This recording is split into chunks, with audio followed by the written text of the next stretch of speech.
AG ನ್ಯೂಸ್ಗೆ ಸ್ವಾಗತ. ಮಳೆಯಿಂದ ಭೀಮಾ ನದಿ ಪ್ರವಾಹಕ್ಕೆ ಬೆಳೆ ನಷ್ಟಕ್ಕೆ ನಲುಗಿದ ಗಿರಿನಾಡು ಯಾದಗಿರಿ ಜಿಲ್ಲೆಯ ಜನತೆ. ಅನ್ನದಾತನ ಬದುಕಿಗೆ ಮುಳ್ಳಾದ ಮಳೆರಾಯ.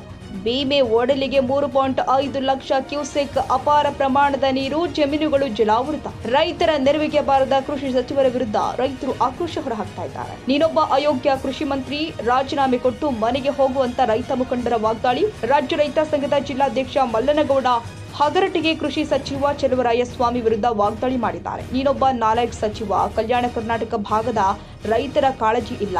ಕೃಷಿ ಸಚಿವರ ಸಮಗ್ರ ಕರ್ನಾಟಕ ಬದಲು ಮಂಡ್ಯ, ಮೈಸೂರು ಸಚಿವರಾಗಿದ್ದಾರೆ.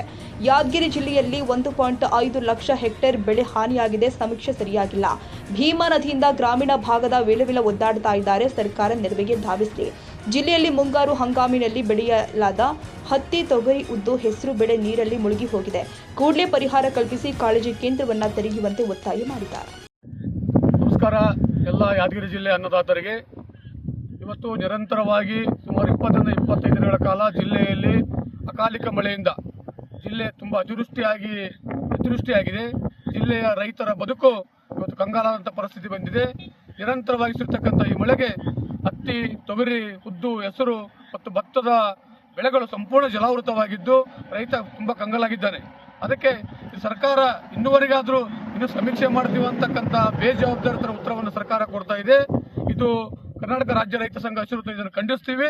ಇದಕ್ಕೆ ಮಾನ್ಯ ಕೃಷಿ ಸಚಿವರು, ರಾಜ್ಯದ ಮುಖ್ಯಮಂತ್ರಿಗಳು, ಕಲ್ಯಾಣ ಕರ್ನಾಟಕ ಭಾಗದ ಯಾದಗಿರಿ, ಗುಲ್ಬರ್ಗ ಮತ್ತು ರಾಯಚೂರು ಜಿಲ್ಲೆಗಳಲ್ಲಿ ಅತಿವೃಷ್ಟಿ, ಕೃಷ್ಣಾ ಮತ್ತು ಭೀಮಾ ನದಿಯಿಂದ ತುಂಬಿ ತುಳುಕ್ತಕ್ಕಂಥ ಈ ನದಿಗಳು ಜಿಲ್ಲೆಯ ರೈತರ ಜಮೀನುಗಳಿಗೆ ನುಗ್ಗಿ ಎಲ್ಲ ಬೆಳೆಗಳು ಸಂಪೂರ್ಣ ಹಾಳಾಗಿದ್ದಾವೆ.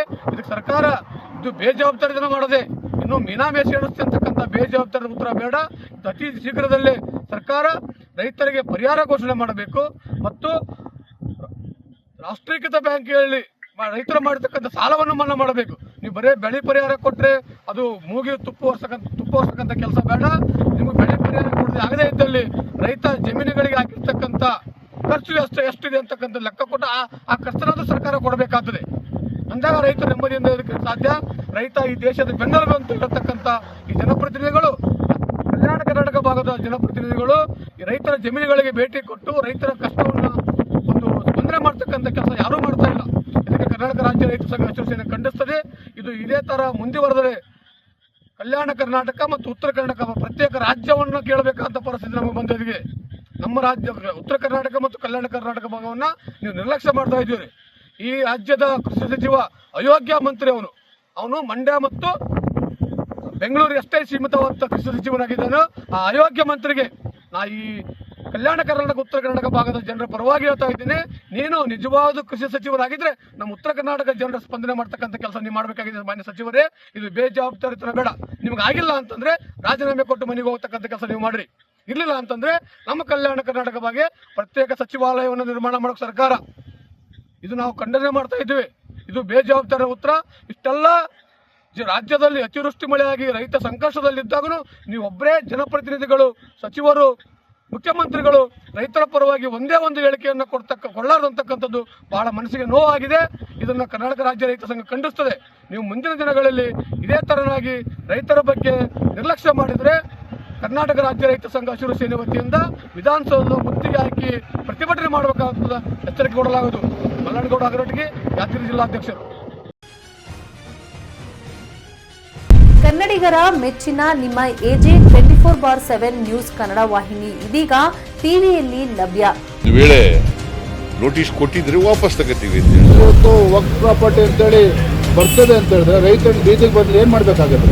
ಯಾರು ವೋಟ್ ಹಾಕಲಿಲ್ಲ ಅಂದ್ರೆ ಗ್ಯಾರಂಟಿನೆಲ್ಲ ಸ್ಟಾಪ್ ಮಾಡ್ಬಿಡ್ತೀವಿ.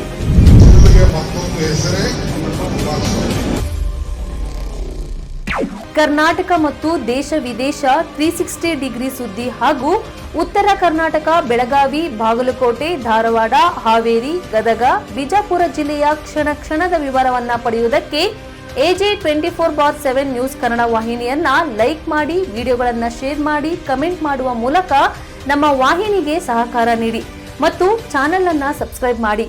ಧನ್ಯವಾದಗಳು.